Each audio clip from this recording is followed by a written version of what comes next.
So, topic for today. So, keeping your customers' minds at ease. So, real quick. So, my name's Storro. I'm one of the account executives on the team. My background's mechanical engineering. So, I've been with the company for just over 3 years now. I've been in manufacturing for 15.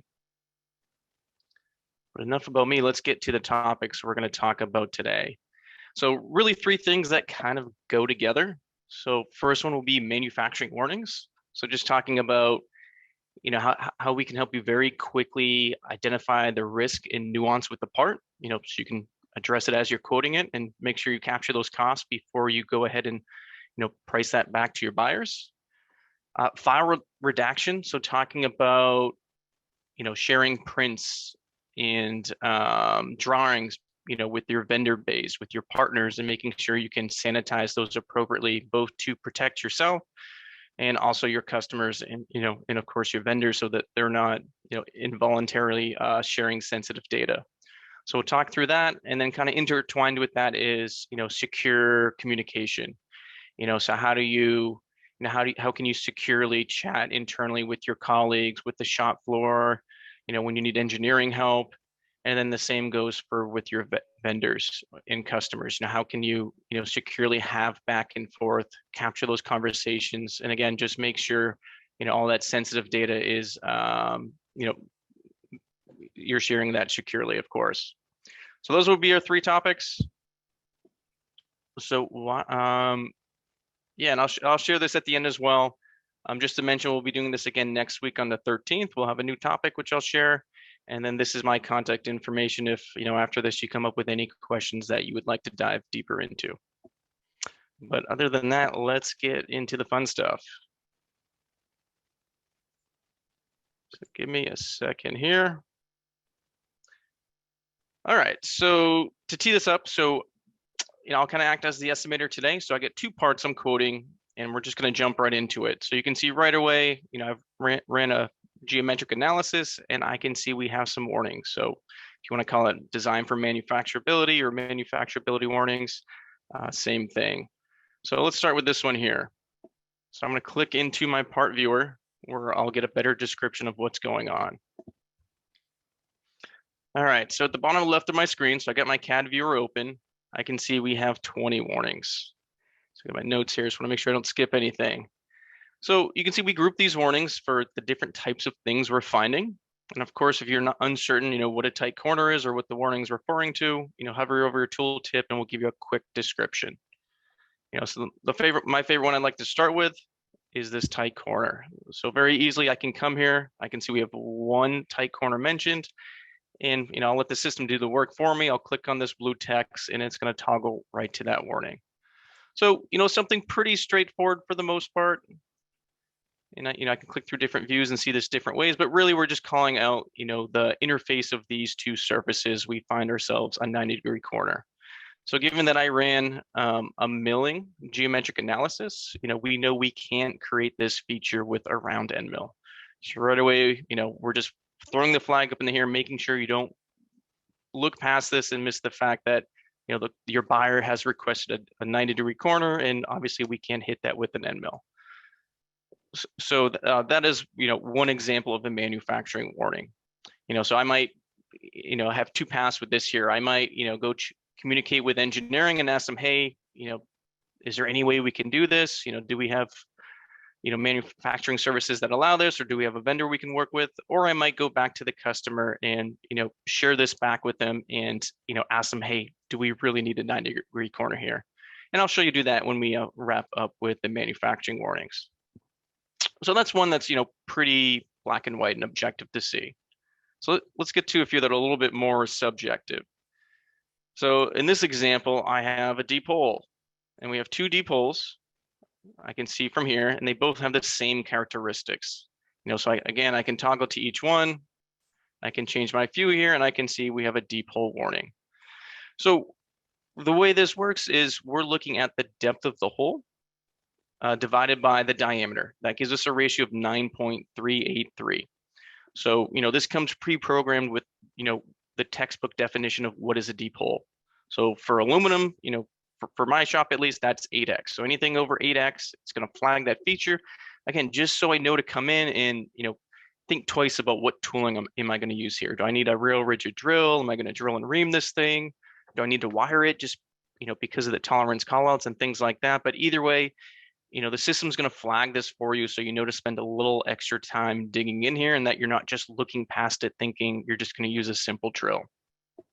So that is an example of a warning where you can control the threshold for what means a deep hole for your shop. And the last one I'll show you here, a deep radius cut. So again, you can see we have 6 of them, and I'll just show you one here. And it's the same type of thing. We're just recognizing, we had a very deep cut here.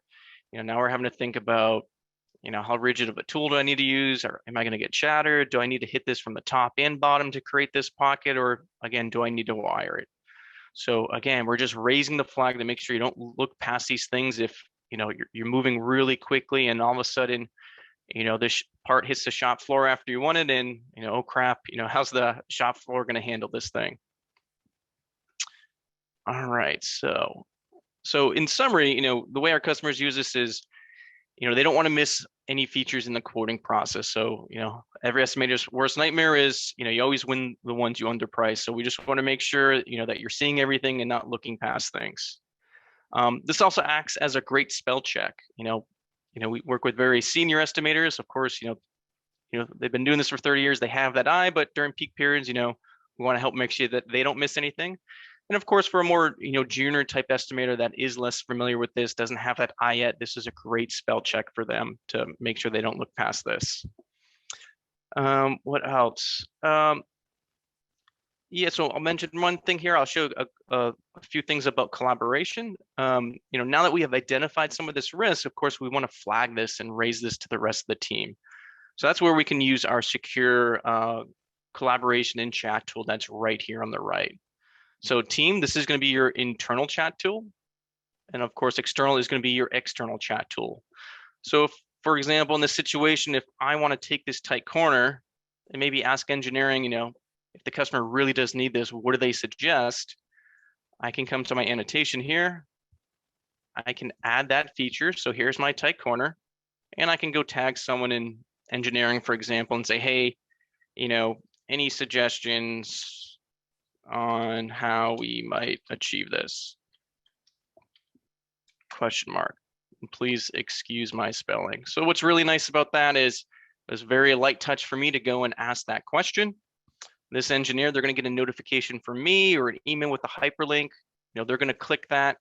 It's going to open, Paperless Parts is going to open right up on their browser, and it's going to zoom right back into this feature I'm talking about. And I'm just making it really easy for that person to give me some sort of response. And of course, this is all going to be captured within your quoting tool. So it's safe, secure. I didn't have to email any files around or walk onto the shop floor. So everything, happens in one space. All right, so let's jump to the next topic. Let's talk about file redaction. So I'm going to come to my next line item here. And now we're going to toggle over and we're going to look at a print. So let me just make this a little bit bigger so everyone can see it. All right, so now I'm working with a print. And, in this example, this print needs to be anodized, according to the spec here that I can see. So let's just take the example where, typically I like to get those, outside processes quotes out first, just so, my partners can, start working on this because I can't really control how fast they work. But in this situation, it could be that, I need to sanitize the drawing or the title block because, we have NDAs with our customers and things like that, so I can't just send those out. It could be a situation where, my vendor is also some friendly competition. They might be an anodizer in a job shop, and I don't really want to let them know who my customers are. So I want to protect myself. I want to protect my vendors from, to make sure, again, so they don't share any involuntary information. So if I come here, come to edit, this is where your redaction tool is. So we can simply come here and we can, basically black out any information we don't want to share with an external vendor. So for example, I'll click this. This will make an exact copy of this PDF with that part blacked out. We'll save that. And if I come over here, in my my folder here, I can see I've made an exact copy that is, of course, redacted. So now it's going to be really easy for me to share this with an anodizing vendor with this drawing sanitized, and they'll have all the information they need. So make sure I didn't skip anything. So what I can do here when I'm ready to send this out, rather than email this or anything like that, I'm going to use my secure external file sharing tool. So you can see it's marked external. I'm going to start a new chat. Maybe I'll name this, this is my plating RFQ. I'm going to come into my database of, vendors and customers, and, I might grab one or two platers. Maybe I want a second quote. This will give me the ability to blind carbon copy several platers, for example. This is my email widget. So this is where I can, modify the subject line of the email. And this would be the body of the email. So think of this like Outlook. You got your subject line, you got your subject, you have the body where I might say, hey, please quote quantity 1, 10, and 20, whatever that email might look like. Maybe I'll throw in the spec in there as well. So, this way I don't have to open up my email or rely on the security of an email. This is all happens safely inside of Paperless Parts. And then now I can decide, what permissions does the vendor need? So maybe I'll give them the ability to upload a supporting file, meaning once they come up with their quote, instead of them emailing that to me, they're just going to drop it right into Paperless Parts securely. And, now those records all live together. I probably don't need to give them the ability to download this. Again, I just want to protect them and myself. So we'll just make it so they can view it, and I'll give them access to the step file and also that redacted print. So now they have all the information they need to put together their quote. They don't know who the end customer is, but they have everything they need to come back to me with some pricing. And then, of course, I can also decide, how long do they need this information for? Well, I know this company, they usually get back to me within 3 to 4 days. So we'll just make it a week to call it safe. And then they will lose access to this information. So once I hit start chat, that vendor is going to get an email.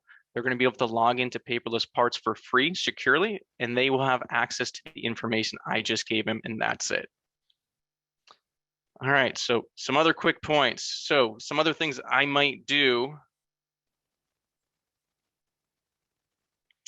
Yeah, we got our first question, and yes, these features come standard with Paperless Parts. And anytime you're doing an external share or collaboration, that is at no cost to yourself or your vendors. That's just part of the system.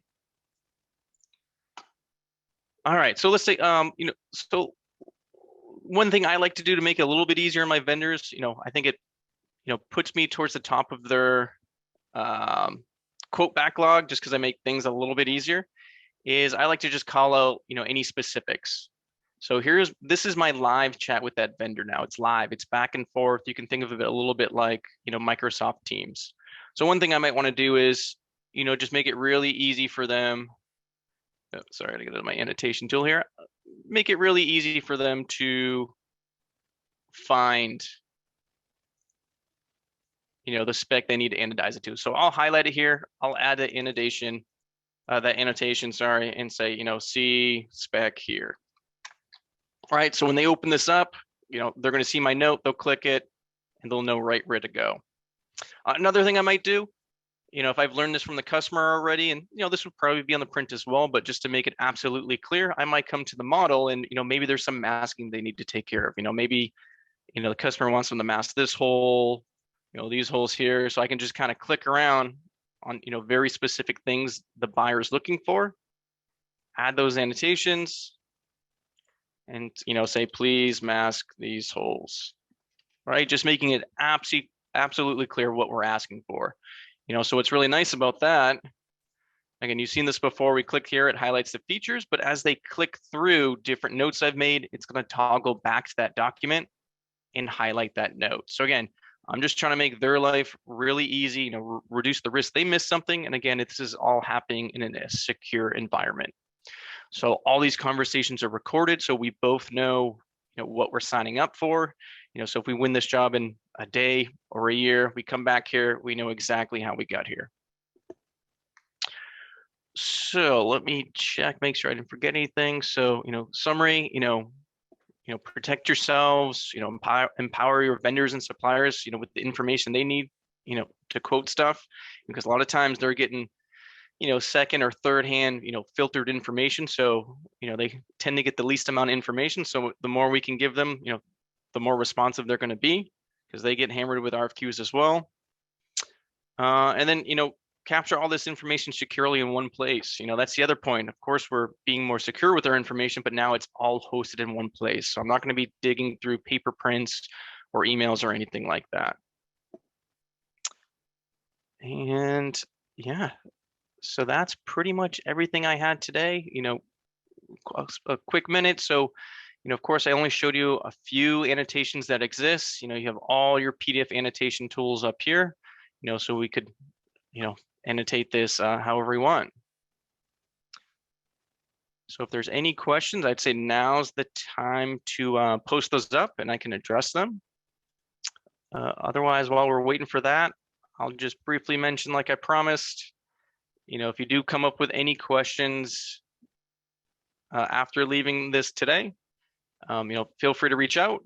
And then, please catch us again next week. I believe we'll be talking about, the labor shortage and the skills gap that, we're seeing in the industry. So, of course, it's getting tougher and tougher to find, new people that you can bring into estimating very quickly. So we'll be talking about how you can set up guardrails in paperless parts to, make new people more successful.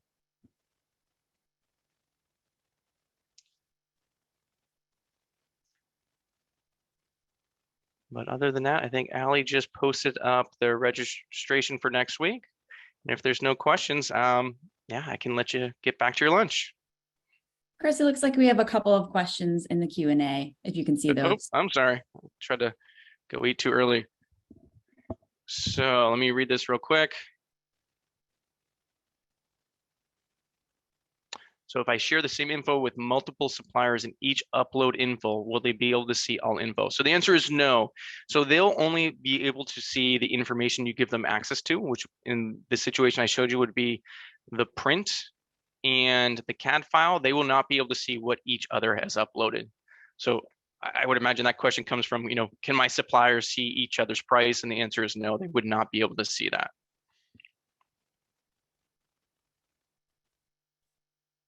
What else? Any other questions?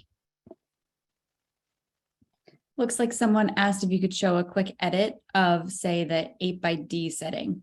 Oh, somehow I missed that. Yes. The 8x-D setting. I'm not sure if I know what that means.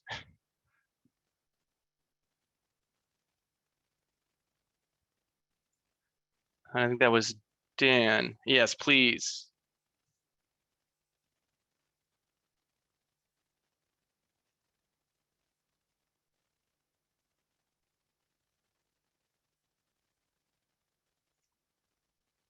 I'll give Dan a second to post that up.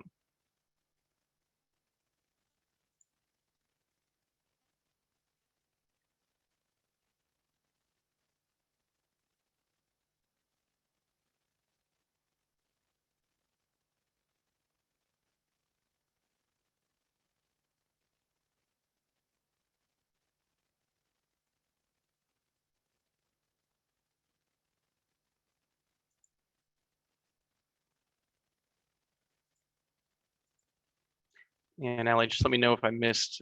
How do you set the 8x? Oh, understood.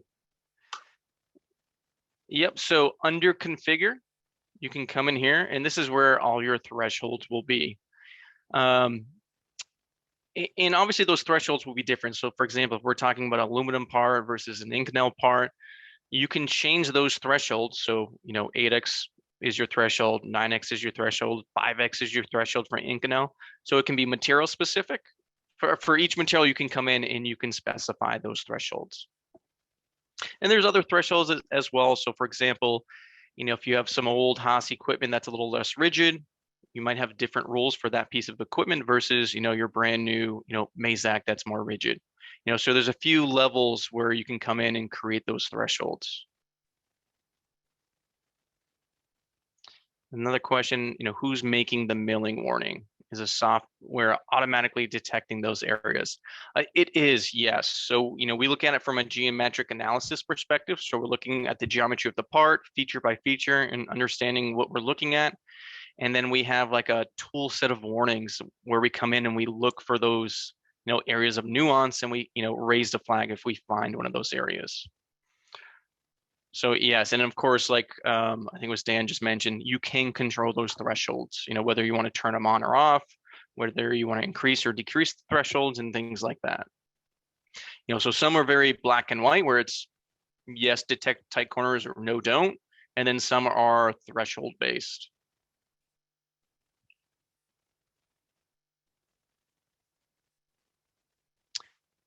Anything else?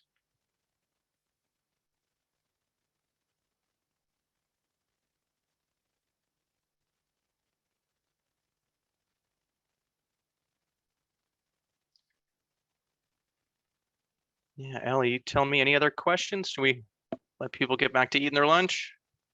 I don't see any more, so I think we're good. All right, everyone. Well, hey, thanks for spending your lunchtime with us, and yeah, hopefully we'll see you next week. Thank you.